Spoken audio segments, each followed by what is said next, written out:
자, 오늘 말씀은 토라 포션 바이크라입니다. 바이크라. 따라하겠습니다. 바이크라. 바이크라는 부르시고라는 뜻입니다. 그래서 주님께서 우리를 예배자로 부르셨다. 예배자. 주님께서 우리를 십자가 군사로 부르신 줄로 믿습니다. 그래서 레위기 1장에서 6장까지 오늘 말씀을 찬찬히 보면서 우리가 주님께 어떻게 하면 예배를 온전하게 드릴 수 있을까? 어떻게 하면 그 십자가가 우리 안에 풀어질 것인가를 살펴보도록 할 텐데요. 레위기 1장에서 6장까지는 5대 제사에 대한 말씀이 나와 있습니다. 이 옛날 제사가 지금의 예배잖아요. 그러니까 우리가 이 제사 속에 있는 주님의 비밀을 찾아보면서 온전한 예배자로 어떻게 나아가야 될 것인가. 그 레위기 제사와 십자가와의 연결고리가 있어요. 그래서 오늘 또 그 두 가지로 온전한 예배자 그리고 제사와 십자가의 연결고리 두 가지를 한번 찾아보도록 하겠습니다. 첫 번째 말씀 레위기 1장 2절 한번 레위기 1장 2절 함께 읽겠습니다. 시작. 이스라엘 자손에게 말하여라. 너는 그들에게 다음과 같이 일러라. 너희 가운데서 짐승을 잡아서 나 주에게 제물을 바치는 사람은 누구든지 소나 양을 제물로 바쳐라. 아멘. 보시니까 소나 양을 바쳐라 이렇게 얘기하거든요. 소나 양 제물을 바칠 때 번제부터 시작하는데 소나 양을 제물로 바쳐라. 원어를 한번 보겠습니다. 소 보니까 바카르라는 원어예요. 자, 따라합니다. 바카르가 쪼개다, 검사하다, 자세하게 보다, 비평하다 이런 뜻이에요. 그러니까 자세히 보는 거예요. 검사하면서 이게 소의 의미가 있다는 얘기예요. 그 양은 뭡니까? 촌이라는 단어인데 촌. 자, 따라합니다. 촌. 이것은 이동하다라는 의미가 있고 물이라는 의미가 있어요. 그래서 양이 막 물이 이동하는데 거기서 나온 것도 있겠지만 우리가 이걸 소와 양으로 주님께 예배해라 이렇게 봤을 때 예배자의 기본 자세가 여기 나오는 거예요. 그래서 이동할 때 어떻게 한다? 주님의 뜻을 자세하게 분별하는 거예요. 주님의 뜻이 무엇인지를 우리가 지금 검사하다, 자세히 보다, 비평하다 같이 주님의 뜻을 온전하게 찾아가면서 우리의 걸음 가운데, 우리의 이동 가운데 주님을 뜻을 분별하는 물이라는 거, 물이. 예배자가 어떤 물이다? 주님의 뜻을 분별해서 이동하는 자들의 모임이다. 그래서 우리가 또 계속 그렇게 하고 있지만 주님의 뜻을 더 잘 분별하시기 바랍니다. 네, 그래서 다음 말씀 한번 보겠습니다. 1장 3절을 보시면 1장 3절 레위기 1장 3절 시작. 바치는 제물이 소를 번제물로 바치는 것이면 흠없는 수컷을 골라서 회막 어귀에서 바치되 나 주가 그것을 기꺼이 받게 하리라. 아멘. 이제 또 지금 번제에 대한 내용 나올 때 번제물로 바칠 때 흠없는 수컷으로 회막 어귀에서 바쳐라 이렇게 얘기하거든요. 흠없는 수컷은 뭡니까? 수컷이라는 의미가 있는데 수컷 자카르입니다. 따라합니다. 자카르는 기억하다라는 의미가 있어요. 기억하고 잊지 않고 명심하고 기억해서 찬양하다 이런 의미까지 들어가 있어요. 그러니까 이 자카르가 뭡니까? 기억해서 주님을 찬양하는 거기로 연결되는 거예요. 회막 어귀에서 수컷을 바쳐라. 그러니까 회막 어귀 들어갈 때 감사 찬양하는 것으로 연결하는 것이에요. 그래서 감사로 그 문에 들어가서 찬송함으로 그의 궁정에 들어간다. 이렇게 연결했잖아요. 그래서 그렇게 할 때 주님께서 기꺼이 받으신다. 기쁘게 주님이 받으신다. 우리가 주님 앞에 나아갈 때 어떻게 된다? 예배로 나아갈 때에 가장 문 앞에서 뭘 해야 됩니까? 감사를 해야 되는 거예요. 감사. 그래서 이 기억을 하는 거. 내가 어떻게 주님의 은혜를 받았지. 십자가의 그 사랑. 나를 여기까지 인도하신 그 주님의 은혜를 기억하고 감사하고 찬양하면서 주님 앞에 나아가는 것이 온전한 예배자인 줄로 믿습니다. 그래서 우리의 심령에 언제나 감사가 넘치게 될 줄로 믿습니다. 1장 4절 한번 보겠습니다. 레위기 1장 4절 시작. 제물을 가져온 사람은 번제물의 머리 위에 자기의 손을 얹어야 한다. 그래야만 그것을 속죄하는 제물로 받으실 것이다. 아멘. 여기 보니까 이제 제물을 가져온 사람, 또 제사장 이렇게 나뉘는데 지금 제물을 가지고 온 사람이 뭐 하는지 세 가지가 쭉 나오는데 제물을 가져온 사람은 결국 우리를 말하는 거예요. 우리가 죄인이고 제물을 가져온 사람인데 이 제물을 가져온 사람이 어떻게 합니까? 첫 번째로 머리에다가 손을 안수하는 거예요. 안수. 이 머리는 로시. 자, 따라하면 로시. 근원이다. 머리 되시는 예수님을 말하는 거예요. 근원이 로시. 그래서 예수님이 제물 되셨고 우리의 머리 되시잖아요. 그래서 이 머리에 손을 얹으시는 거예요. 손을 얹는 거예요. 손이 뭡니까? 야드입니다. 자, 따라합니다. 야드. 이 손이라는 의미도 있지만 야드는 범사라는 의미가 또 있어요. 범사. 손은 범사이고 대다, 안수가 손을 대는 거잖아요. 대는 것은 사마크입니다. 자, 따라합니다. 사마크는 두다, 얹다, 또한 이게 손을 얹을 때 이렇게 의지해서 아주 몸을 다 의지하는 거예요. 그래서 손을 대는데 손은 범사라는 의미가 있고 완전 의지한다. 머리에다가 완전 의지한다. 무슨 말입니까? 우리의 예수님께 우리의 범사를 다 의지하는 것을 말하는 예배자가. 이 재물을 머리에 안수하는 게 죄가 이렇게 전가되는 걸로만 우리가 생각했는데 원어를 보니까 우리의 범사를 주님께 다 의지하는 것이에요. 이것이 예배다. 우리의 범사를 주님께 의지하는. 아까는 뭐였어요? 그 소나 양. 우리의 모든 삶에서 주님의 뜻을 분별하려고 막 하는 거. 그런 무리라고 그랬잖아요. 여기는 우리의 모든 범사를 주님을 의지하는 거예요. 범사의 주님을 의지하시길 축복합니다. 네, 레위기 1장 6절. 레위기 1장 6절. 시작. 재물을 가져온 사람이 그 번제물에 가죽을 벗기고 고기를 저며 놓으면.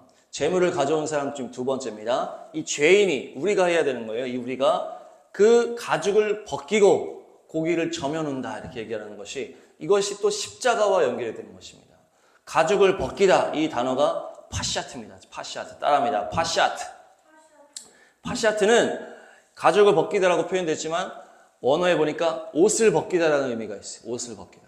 그리고 쪼개다, 고기를 쪼개다라는 의미가 있는데 여기서 쪼개다는 나타흐입니다. 나타. 자, 따라합니다. 나타흐는 조각조각 나누는 것을 말하는 것이에요. 네. 그래서 옷을 벗기고 조각조각 나누는 장면이 지금 여기 나오잖아요. 이것이 어디랑 연결되는 거예요? 십자가와 연결이 되는 것입니다. 예수님의 십자가에 달리실 때 어떻게 하셨어요? 겉옷을 벗겨서 사람들이 군병들이 그것을 다 나누어 가졌다 그러고 속옷을 제비 뽑아서 가져갔다 이런 장면이 나오거든요. 시편 22편에 예언이 되어 있고 또한 이 레위기의 제사에서 예언이 된 거예요. 그리고 그 실제 장면은 요한복음 19장에서 묘사가 되는 것이 겉옷을 병사들이 나누어 갖고 속옷을 제비 뽑아 가졌다 이렇게 얘기를 하는 것이. 그러니까 우리가 예수님을 죽인 죄인이다라는 것이. 우리가 이 제사를 보니까 가죽을 벗기는 것이 우리가 예수님의 옷을 벗기고 예수님의 그 십자가에 못 박은 존재가 바로 우리라는 것입니다. 그 레위기의 제사와 십자가가 연결이 되는 것이. 레위기 1장 9절 보겠습니다. 1장 9절 시작. 재물을 가져온 사람이 내장과 다리를 물에 씻어주면 제사장은 그것을 모두 제단 위에다 놓고 불살라야 한다. 이것이 번제인데 이는 재물을 불에 태워서 그 향기로 나 주를 기쁘게 하는 살라 바치는 제사이다. 네, 계속 지금 번제에 대해서 보고 있는데 재물을 또 가져온 사람이 우리 죄인을 말하는 거예요. 이 사람 어떻게 합니까? 내장과 다리를 물에 씻는다 이렇게 얘기해요. 내장과 다리를 물에 씻는 건 죄인이 우리가 하는 거예요. 내장은 케레브입니다. 사람입니다. 케레브는 보니까 내장이 우리의 속에 들어가 있잖아요. 그래서 이것은 우리의 내부 중심을 말하고 마음을 말하는 것이에요. 이 내장 케레브라는 것은 우리의 마음을 말하는. 그리고 다리는 뭡니까? 카라입니다. 카라. 사람입니다. 카라는 무슨 의미가 있냐? 무릎 꿇다, 경배하다라는 의미가 있어요. 그래서 우리의 모든 마음을 내려놓고 주님 앞에 경배하는 것을 말합니다. 이것이 이 제사와 예배가 연결되는 것. 우리의 마음을 지금 물에 씻고 다리를 물에 씻고 우리가 우리의 모든 마음을 주님 앞에 토해내고 우리가 무릎 꿇고 경배하는 것이 바로 예배다. 무릎 꿇고 경배하고 우리의 마음을 다 쏟아놓는 것이 바로 온전한 예배자인 줄 믿습니다. 그렇게 우리의 마음을 쏟아놓고 주님께 온전한 경배하는 것이 온전한 예배인 줄로 믿습니다. 네, 다음 레위기 1장 17절 말씀 한번 보겠습니다. 시작. 그가 두 날개를 잡고 그 새의 몸을 찢어서 두동강이 나지 않을 정도로 벌려놓으면 제사장은 그것을 가져다가 제단에서 불타는 장작 위에 얹어서 불살라야 한다. 아멘. 번제에 이제 제물들이 나오는데 소를 바칠 형편이 안 되면 양이나 염소를 바칠 형편도 안 되면 새를 잡아라 이렇게 얘기하거든요. 이 새에 대한 이 번제를 할 때 어떻게 합니까? 두 날개를 잡고 이 두 날개에서 몸을 이렇게 찢으라는 거예요. 근데 뭐라고 해요? 두동강이 나지 않을 정도로만 벌려놓으라 이렇게 얘기하거든요.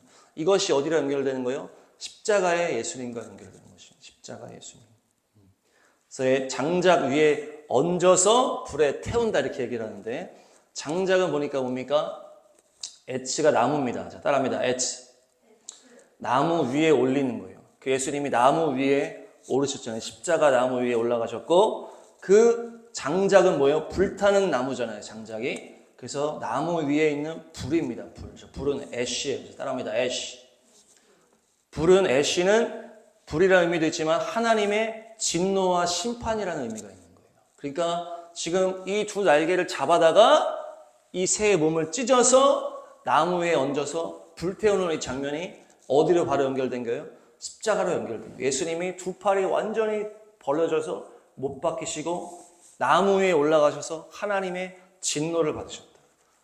불이 떨어진 건 아니지만 그 하나님의 심판을 주님이 예수님께서 직접 받으셨다는 거예요. 그 나무 위에 팔을 벌리고 마치 이 두 날개를 잡고 이 새를 찢어서 번제하는 것과 똑같이 연결되는 거예요. 두 날개를 잡고 찢는데 끝까지 찢지 않고 벌어져서 이렇게 탁 벌려놓는다. 완전 예수님의 몸과 같이 됐다는 얘기예요. 레위기 2장입니다. 2장 1절 한번 읽겠습니다. 2장 1절 시작. 나 주에게 곡식 제물을 바치는 사람은 누구든지 고운 밀가루를 제물로 바치는데 거기에 기름을 붓고 향을 얹어서 바쳐야 한다. 아멘. 여기 이제 소제입니다. 소제는 이제 밀가루나 이제 과자나 이런 걸로 또 하는 건데, 이것은 피의 제사가 아니고 이제 피의 제사 이후에 또 하는 것인데, 여기 보니까 고운 밀가루다 이렇게 나오는 거예요. 고운 밀가루. 고운 밀가루는 솔레트입니다. 솔레트. 자, 따라합니다. 솔레트. 솔레트는 고운 밀가루라는 의미가 있지만 벗기다라는 의미가 있어요. 그래서 우리가 이 고운 밀가루로 갈린다는 거 뭐라고 얘기해요? 우리가 자아가 완전히 주님 앞에 순종할 정도까지 내려가야 된다고 얘기하잖아요. 그래서 100% 순종할 수준까지 가야 되는 게 고운 밀가루를 갈리는 거예요. 막 덩어리가 있고 막 이렇게 되는 게 아니고 완전히 곱게 갈려서 전혀 걸리는 게 하나도 없는, 그게 완전한 100%의 순종으로 갈아지는 건데, 그것이 무슨 의미가 있다? 벗기다라는 의미가 있다는 거예요. 그래서 예수님의 십자가가 그것을 연결할 수 있는데, 예수님이 어디까지 순종하셨다? 예수님이 십자가에서 발가벗김을 당하신 것까지 순종하셨다는 얘기예요. 십자가의 그 형벌은 그 죄수를 다 옷을 벗겼다는 거예요. 요한복음에서도 나오듯이 예수님이 그것이 엄청난 수치잖아요. 수치. 모든 옷 벗김을 당하셔서 십자가에 매달렸다는 게 엄청난 수치라는 것입니다. 이 고운 가루가 된다는 게 뭐예요? 예수님의 그 십자가를 바라볼 때 예수님이 거기까지 우리를 사랑하셨다는 겁니다. 그냥 막 고통만 당한 게 아니고 온갖 수치를 당하셨다는 거예요. 온몸이 발가벗겨졌다는 거예요. 그러니까 이 발가벗김을 당하시는 것까지 수치를 당하셨다는 거 생각할 때 우리가 그 예수님 생각하면 순종 못할 게 뭐가 있냐.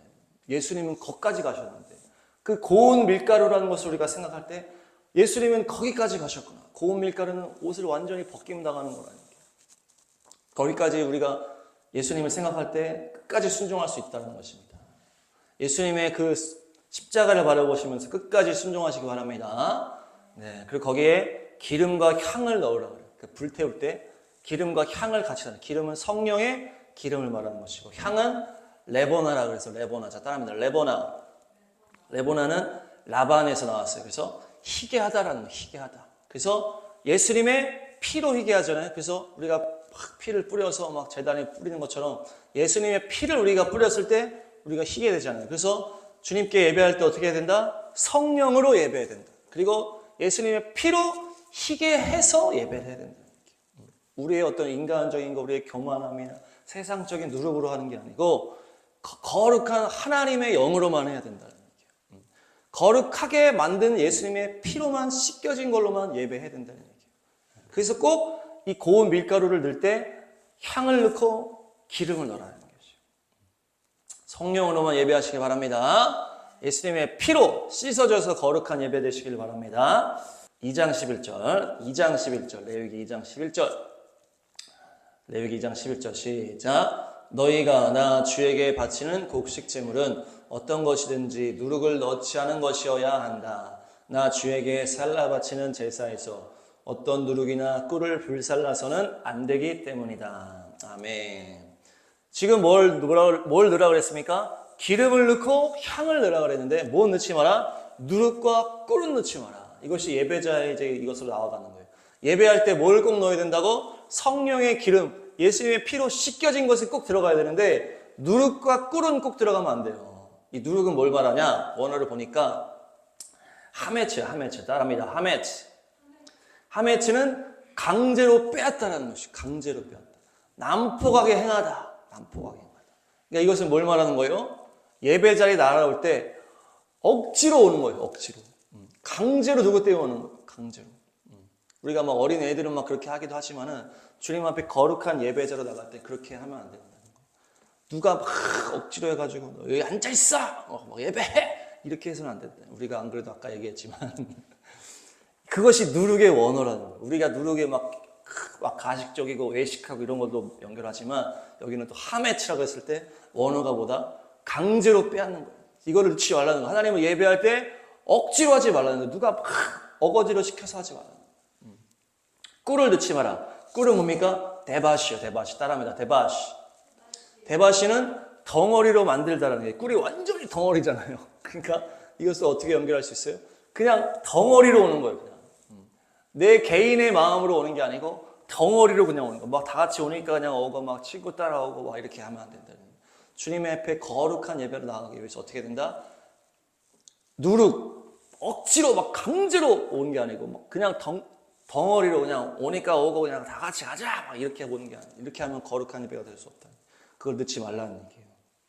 다음 말씀 보시면 레위기 2장 13절 또 뭘 넣어야 되냐? 13절 2장 13절 시작. 네가 바치는 모든 곡식 제물에는 소금을 넣어야 한다. 네가 바치는 곡식 제물에는 내 하나님과 언약을 세울 때에 넣는 그 소금을 빼놓지 말아라.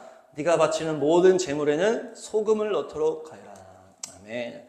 이 소금이 어떤 부패를 막고 어떤 막 그런 것도 있지만 원어를 보니까 멜라흐예요. 멜라흐. 자, 따라합니다. 멜라흐. 이것이 말라흐에서 나와서 미끄럽게 하다, 부드럽게 하다, 수월하게 하다 이렇게 얘기해요. 이 원어예요. 이것이 말라흐. 그래서 말랑말랑 이렇게 이런 것도 연결할 수 있고 또 우리가 먹을 때 좀 간이 맞아야 수월하게 들어가죠. 간이 안 맞으면 먹을 수가 없나지 맛이 없게 하는데 소금으로 간을 맞추면 수월하게 넘어가는 이것이 뭘 말합니까? 자발적인 것을 말하는 거예요. 갈급한 심령으로 주님 앞에 와야 된다는 얘기예요. 누룩과 꿀처럼 막 억지로 와서 앉혀있고 막 그냥 덩어리로 다 같이 오니까 오는 게 아니고 개인의 자발적인 심령으로 주님을 예배해야 된다는 얘기예요. 그래서 갈급한 심령, 사모하는 마음으로 주님을 예배해라는 얘기예요. 그래서 간절히 주님을 찾는 자가 나를 만날 것이다. 심령이 가난한 자가 복이 있다. 그들이 천국이 그들의 것이다. 이렇게 얘기하셨잖아요. 그러니까 주님을 앞에 나아갈 때 예배할 때 지금 이 제사가 다 말해주고 있는 거예요. 뭐는 하고 뭐는 하지 말라고 할 때 성령의 기름이 있어야 된다. 예수님의 피로 씻겨져야 된다. 그러나 억지로 한다든지 막 단체로 오는 누룩과 꿀은 안 된다. 소금을 넣어서 부드럽게 주님을 향해서 나아갈 수 있도록 주님을 향한 갈급한 심령이 있어야 된다는 얘기예요. 그래서 우리가 시온의 대로가 그거잖아요. 내가 주님을 원합니다. 주님을 간절히 사모하는 그 마음으로 나와야 된다. 그것이 온전한 예배자로 온전한 예배인 것입니다. 주님의 예배를 더 사모하시기 바랍니다. 소금이 뿌려주시길 축복합니다.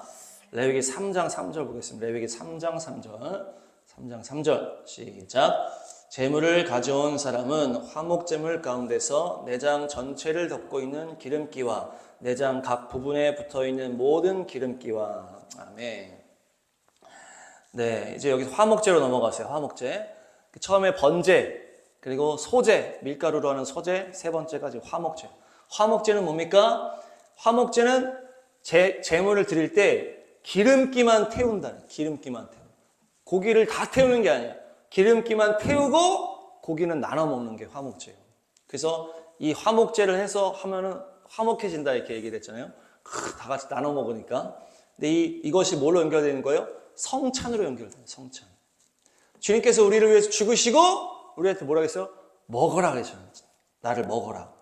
그래서 번제는 다 태워버리는 건데 이 화목제는 주님께서 먹으라는 성찬과 연결이 되는 것이. 그래서 여기서 셸렘입니다. 화목제는 셸렘. 자, 따라합니다. 셸렘. 화목제는 셸렘인데 이것이 샬람에서 나온 거예요. 샬람. 샬람은 완전한, 안전한, 화평한 이런 거죠. 화목제는 보상, 희생인데 샬롬은 완전한. 그래서 주님께서 희생을 하셔서 우리에게 완전한 평안을 주셨잖아요. 그래서 부활하신 다음에 평안하냐, 샬롬이 있을 줄 선포하셨던 것처럼 또 우리가 주님을 먹으면 우리의 주님의 샬롬이 임하는, 예수님의 십자가의 피와 살을 우리가 먹었을 때 믿음으로 우리가 주님 앞에서 평강을 누리는 것이 바로 샬롬이고 화목제. 근데 보니까 이 기름기가 헬레브입니다. 자, 따라합니다. 헬레브. 이 기름기가 헬레브인데 이 고기를 다 태우는 게 아니고 뭘만 태운다? 기름기만 태우는데 이 기름기가 무슨 의미예요? 가장 좋은 것이라는 의미가 있어요. 가장 좋은 것. 지방이라는 의미도 있고 기름, 이제 지방 이런 의미도 있는데 가장 좋은 것이라는 의미가 있어요. 그래서 주님께서 예수님이 이렇게 얘기하셨잖아요. 구하라 주실 것이요. 구하는 자에게 뭘 주신다? 가장 좋은 것을 주시지 않겠느냐. 이것이 성령이다 얘기를 했잖아요. 여기서 딱 나오는 거예요. 가장 좋은 것, 우리 성령님을 주신다. 구하는 자에게 주시는 자는 성령을 주신다. 이렇게 하는 것처럼 이 기름기 헬레브가 바로 가장 좋은 것이다라는 언어가 있는 거예요. 그래서 아까도 얘기했지만 성령으로만 주님을 예배해야 된다.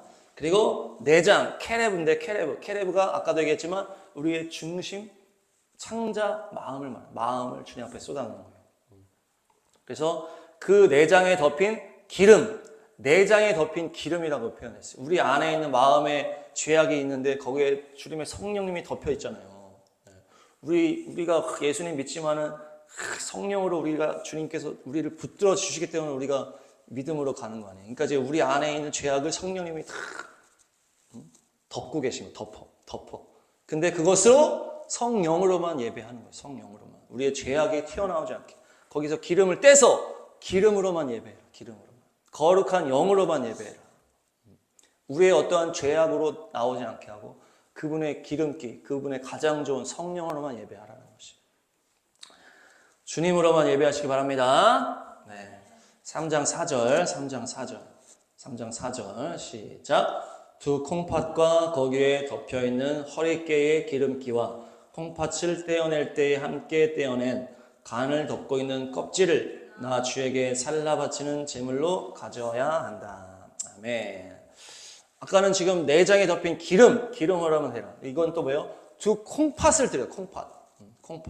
이것이 이제 화목제인데 이 콩팥이 이제 우리의 몸의 독소를 막 이렇게 하잖아요. 그래서 이 콩팥이 이제 먹으면 안 좋다는 얘기예요. 그래서 이제 주님께서 이거 먹으면 안 돼 이렇게 얘기하는 분도 있고, 이것이 원어로 보니까 킬랴입니다.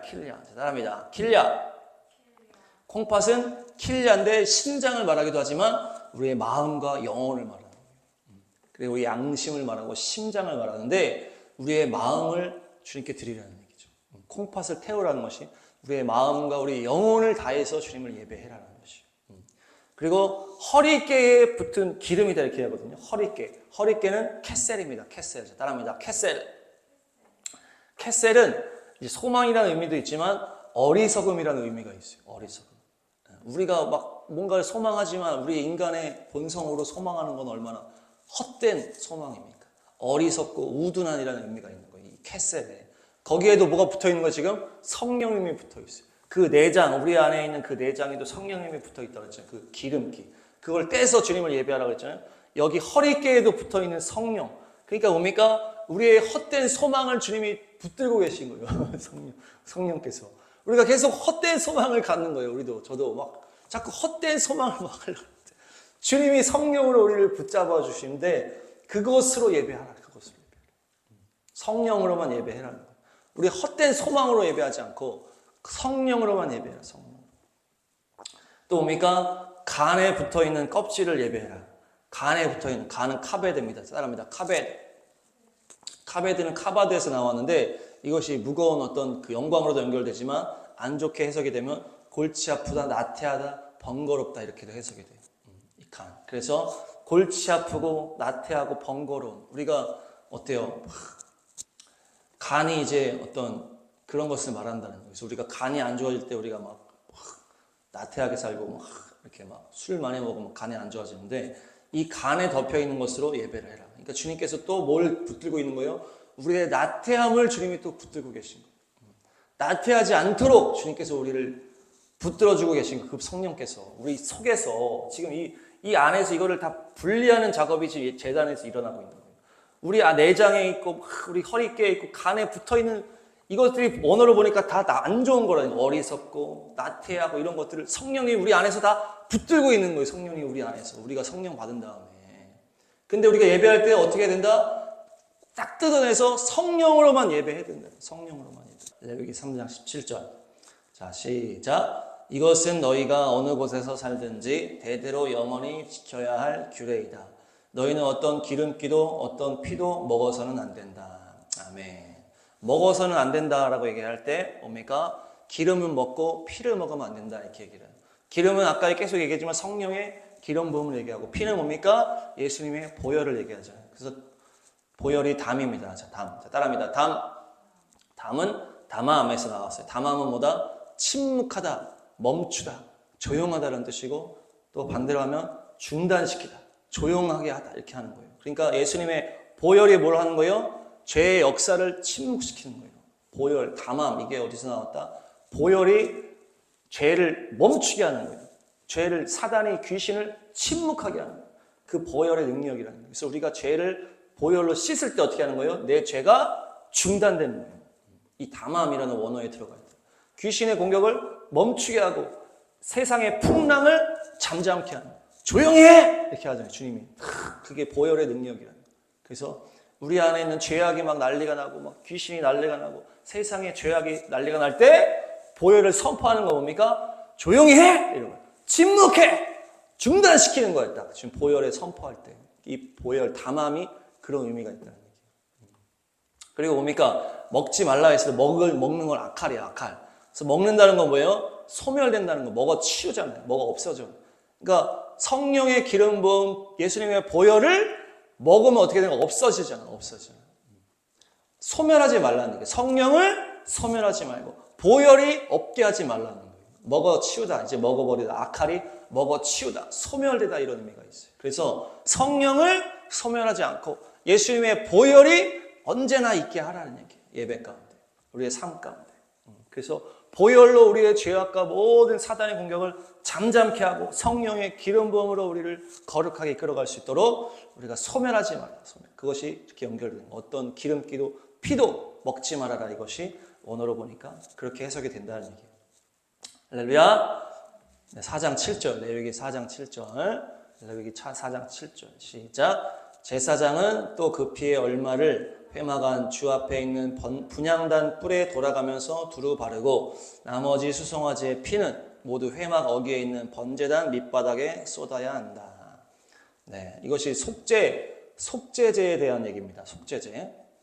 이것이 어떻게 나오는 거예요? 이 속죄 제사는 이 피를 이제 이 다른 앞에는 그런 얘기 안 나와요. 이 속죄 제사, 죄를 씻는 이 속죄 제사에서 어떻게 나오는 거예요? 피를 어떻게 해요? 분향단 뿔에 발라라 이렇게 얘기해요. 분향단 뿔.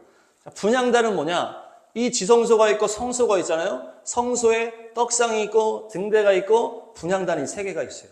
근데 떡상과 등대는 이렇게 양쪽으로 있고 이 분향단은 이 휘장 앞에 딱 있는 거예요. 그러니까 지성소 들어가기 바로 앞에 있는 게 분향단. 그래서 이 분향단은 뭘 말하냐? 기도를 말합니다. 기도. 그래서 우리가 주님 앞에 이제 지성소 앞에 들어갈 때 분향단이 있고 대제사장은 그 분향단을 가지고 기도를 하고 주님 앞에 기도를 하는데 지금 뭐라고 합니까? 이 속죄제사, 죄를 씻는 이 속죄제사 때 피를 뿌리는 것도 있지만 번제단에 뿌리는 것도 있지만 이 피를 어디다 바른다? 분향단에 바르는 거, 분향단. 근데 뿔에 발라라, 뿔에. 분향단은 기도를 말한다고 그랬고 뿔은 뭡니까? 뿔은 케렌입니다. 케렌. 따라합니다. 케렌. 케렌은 카란에서 나왔어요. 카란. 카란은 광채가 나다라는 뜻이에요. 광채가 나다. 광채가 나다. 그래서 이 분향단은 뿔을 뭐냐? 이 기도는 뿔이 아니 분향단은 기도라고 그랬죠? 이 뿔은 광채예요. 그래서 죄를 씻는 능력이 예수님의 피에 있는데 그 피의 능력이 어떻게 해요? 분향단의 뿔에 바를 때 나타난다. 뿔에 바를 때. 그래서 이 분향단은 기도를 말하는 거예요. 그래서 광채가 나는 기도를 해라 이렇게 연결할 수도 있지만 또 우리가 대제사장이 어떻게 한 번 지성소에 들어갈 때 뭘 가지고 와요? 대제사장이 지성소에 들어갈 때 이 분향단을 들고 들어가는 거예요. 분향단을 가지고 들어가서 그 지성소를 기도로 꽉 채웁니다. 연기로 꽉 채우는 거예요. 분향단이 평소에는 밖에 있어. 이 성막 밖에 있단 말이에요. 그 떡상, 등대, 분향단이 세 개 밖에 있는 성막에 있는데 지성소에는 법궤만 있어요. 근데 대제사장이 한번 주님 앞에 들어갈 때 뭘 가지고 간다는 거예요? 이 분향단을 들고 들어가는 거예요. 그래서 이것은 기도를 말하는데 분향단의 그 향을 쫙 피워서 꽉 연기로 채우는 거예요. 지성소를. 그래서 우리가 그렇게 해서 주님께서 거기 임재하실 수 있도록 들어간다고 했잖아요. 그러니까 이 분향단 뿔에다가 피를 바른다는 건 뭡니까? 우리가 기도 가운데 주님의 영광의 임재 가운데 들어가서 주님의 광채를 받는 것을 말하는 것이죠. 지성소로 들어가서 주님의 그 빛 대신 주님의 영광을 보는 우리 모세가 주님의 영광을 봤을 때 얼굴에서 광채가 났던 것처럼 그 주님의 영광 앞에 들어가는 것, 주님의 임재 앞에 들어가는 것이 바로 이 속죄제예요, 속죄제. 그러니까 우리가 그냥 막 내 힘으로 하는 게 아니라고 보통 얘기하잖아요. 회개를 할 때. 우리가 회개를 보통 뭐라 그래요? 내가 억지로 안 돼, 회개가 안 돼 이렇게 얘기하잖아요. 근데 언제 회개가 된다? 주님의 영광의 빛 속으로 깊이 들어가는 기도를 할 때 주님의 영광의 그 빛 앞에서 우리가 회개하게 된다는 얘기예요. 그래서 이사야가 주님의 영광을 보고 내가 죄인입니다. 내가 부정한 입술입니다. 그냥 자동 회개됐던 것처럼 이 속죄제에서 뭐라고 하는 거예요? 속죄제 때 피를 분향단의 뿔에 발라라 이렇게 얘기하는 게 주님의 광채 속에서 우리가 기도를 주님의 영광을 탁 마주칠 때 회개가 일어난다는 거예요. 이 속죄제 안에 이 얘기가 들어가 있다. 그래서 우리가 더 주님 앞에 깊이 들어갈 때 주님의 영광의 빛 앞에 우리가 섰을 때에 우리 안에 속죄가 일어나게 될 줄로 믿습니다. 회개가 일어나게 될 줄로 믿습니다. 그래서 4장 12절 다음 보겠습니다. 레위기 4장 12절 4장 12절 시작. 그 수송아지에게서 나온 것은 모두 진 바깥 정결한 곳 곧 재버리는 곳으로 가져가서 잿더미 위에 장작을 지피고 그 위에 올려놓고 불살라야 한다. 그 수송아지는 재버리는 곳에서 불살라야 한다. 속죄제에 대해서 이제 얘기가 나오는데 그 전에는 이런 게 없는데 속죄제 때 무슨 얘기가 있어요? 수송아지를 기름을 태우고 이 수송아지를 밖으로 데리고 나가는 거예요. 속죄제 때. 속죄제에 나온 얘기예요. 죄를 씻을 때 얘기를 하는 거예요. 이것을 어디로 나간다? 진 바깥으로 데리고 나가라는 거예요. 송아지를. 정결한 곳으로 데리고 나가서 재버리는 곳에다가 이것을 불살라라 이렇게 얘기를 하는 거예요. 불살라라. 그러니까 이 속죄제, 주님께서 주신 제사 속에서 죄를 씻는 이것은 어떻게 했다? 수송아지를 진 밖으로 데리고 나갔다는 얘기예요. 그래서 이것이 뭘로 연결되는 거예요? 예수님이 진 밖으로 십자가 지고 나가셔서 거기서 주님의 심판 가운데 십자가에 죽으신 걸로 연결이 되는 거예요. 그래서 히브리서 말씀이 이것을 얘기하는 것입니다. 다음 말씀 히브리서 13장입니다. 히브리서 13장. 히브리서 13장 12절 13절. 히브리서 13장 12, 13 함께 읽겠습니다. 시작. 그러므로 예수께서도 자기의 피로 백성을 거룩하게 하시려고 성문 밖에서 고난을 받으셨습니다. 그러므로 우리도 진영 밖으로 나가 그에게로 나아가서 그가 겪으신 치욕을 짊어지십시다. 아멘. 히브리서가 이 레위기 제사의 이 속죄 제사랑 십자가와 연결한 거예요. 예수님도 우리를 깨끗하게 하시기 위해서 어떻게 했다? 성문 밖으로 나가셔서 고난을 당하셨다. 지금 그 수송아지의 속죄제를 위해서 나가서 불에 태운다 그랬죠. 불에 태우는 게 뭐라고 그랬어요? 하나님의 진노가 임하는 거라고 그랬죠. 그 나무 위에, 예수님이 나무 위에 올라가셨죠. 그래서 진영 밖으로 나가는 것이 이 속죄제고 십자가와 연결되는 것입니다. 레위기 6장 7절 시작. 제사장이 주 앞에서 그의 죄를 속하여 주면 그는 사람이 하면 죄가 되는 일들 가운데서 어느 하나라도 하여 지은 그 죄를 용서받게 된다. 아멘. 여기 또 이제 5대 제사가 쭉 나올 때 마무리하는 말로 나오는 거예요. 제사장이 죄를 속하면 죄가 용서받게 됐다. 이렇게 얘기하는 거예요. 그래서 사람들이 와서 죄를 막 하고 번제하고 막 속죄제 한 다음에 제사장이 용서해 줍니다. 선포하는 거예요. 그렇게 하면 용서받게 된다. 이렇게 얘기를 하는 거예요. 이 제사가 다 그렇게 돼 있다는 얘기예요. 속죄제, 속건죄, 죄를 짓고 이렇게 왔을 때 죄를 속합니다. 선포하면은 용서받게 되는 거예요. 그렇게 제사장이 이 레위기 때부터 계속 해왔고 그것을 누가 하신 거예요? 우리의 대제사장으로 오신 예수님이 그렇게 하셨잖아요. 네가 죄의 용서함을 받았어 선포하잖아요. 그래서 그 들고 일어나 그렇게 얘기하니까 사람들이 네가 뭔데 죄를 용서하냐 막 그렇게 했잖아요. 근데 이 레위기 제사장이 그 권한이 있었다는 얘기. 사람들이 와서 제사를 지내고 다 한 다음에 제사장이 선포한 죄 용서를 받았습니다 선포를 딱 하면 아 용서 받았구나 하고 딱 가는 것처럼 그것을 예수님이 하신 거예요. 와가지고 사람들한테 죄 용서함을 나한테 있다라고 얘기하면서 십자가를 지셨잖아요. 그래서 네 죄를 용서함을 받았다 이렇게 선포하는가 사람들이 이 신성모독이라 막 그랬는데 제사장이 그걸 할 수 있었다는 얘기예요. 신성모독이 아니고 예수님이 제사장의 역할을 하셨다는 거고 예수님이 십자가 완성한 이후에 그것을 우리에게 주셨다는 얘기예요. 요한복음 20장 마지막으로 요한복음 20장에 예수님께서 부활하신 다음에 우리에게 이것을 주시는 거예요. 요한복음 20장 22절 23절 22, 23 시작. 이 말씀을 하시고 그들을 향하사 숨을 내쉬며 이르시되 성령을 받으라. 너희가 누구의 죄든지 사하면 사하여질 것이요 누구의 죄든지 그대로 두면 그대로 있으리라 하시니라. 아멘. 그래서 이 말씀이 어디서부터 시작된 거예요? 레위기 제사에서부터 시작한 거예요. 죄가 있는 사람이 와서 죄 제단을 막 해. 속죄제 다 드려. 그 다음에 제사장이 죄 용서함 받았습니다 선포하면 이제 용서함 받는 건데 그것을 예수님이 오셔서 내가 너희를 용서한다. 네 죄가 사함 받았다 선포하는 것을 하셨고 십자가와 부활 이후에 우리에게도 이것을 주시면서 성령을 받으라 한 다음에 내가 했던 것처럼 너희도 할 수 있다. 성령 받으면. 그 다음에 누구의 죄든지 네가 사하면 사하여진다 이렇게 얘기를 하는 거예요. 그래서 우리 마음에 있는 죄도 우리가 용서하면 용서받고 사함 받는 것처럼 똑같이 지금 예수님이 누구를 향해서 했어요? 외부 사람을 향해서도 했잖아요. 내 죄만 한 게 아니고 제사장도 자기 죄를 한 게 아니고 다른 사람의 죄를 선포해서 없앤 거예요. 그러니까 우리가 중보기도할 때 이거를 이거를 연결해서 기도하는 거예요. 죄를 없앨 수 있는 권세가 우리한테 있다는 얘기예요. 성령 받은 우리한테. 그래서 나라를 위해 기도할 때 이 나라의 죄를 내가 사합니다. 그러면 우리가 사할 수가 있다는 얘기예요. 제할 수가 있다는 얘기예요. 그래서 중보기도할 때 우리가 죄를 제하는 기도를 할 수 있다는 얘기예요. 이 권세로. 이 레위기에서부터 시작된 거예요. 이것이. 레위기가 죄인된 죄를 지은 사람들이 왔을 때 제사를 다 지낸 다음에 죄를 용서 받았습니다. 제사장이 선포하면 용서해 주시는 것처럼 예수님이 십자가를 완성한 다음에 우리에게 제사장의 권세를 주셨다. 그래서 니네가 죄를 없애면 없어진다 얘기를 하는 거예요. 그것이 우리가 선포로 없앨 수 있다.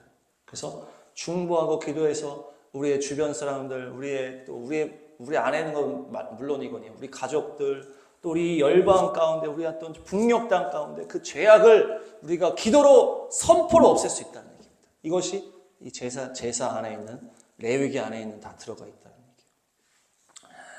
네, 그래서 죄를 없애는 능력의 기도자들이 되시기 바랍니다. 네, 그래서 레위기 안에서 우리가 온전한 예배자가 무엇인가, 그것이 십자가와 어떻게 연결이 되고 주님의 어떻게 성취하셨는지를 봤습니다. 그래서 주님께서 우리를 부르시는 거예요. 온전한 예배자로 부르시고 거룩한 십자가 군사로 부르실 때 이 레위기 안에 있는 이 비밀들이 우리 안에 새겨짐으로 말미암아 거룩한 예배자로 승리하시고 십자가를 전하는, 죄를 사하는 승리자들이 되시기를 주님의 이름으로 축복합니다.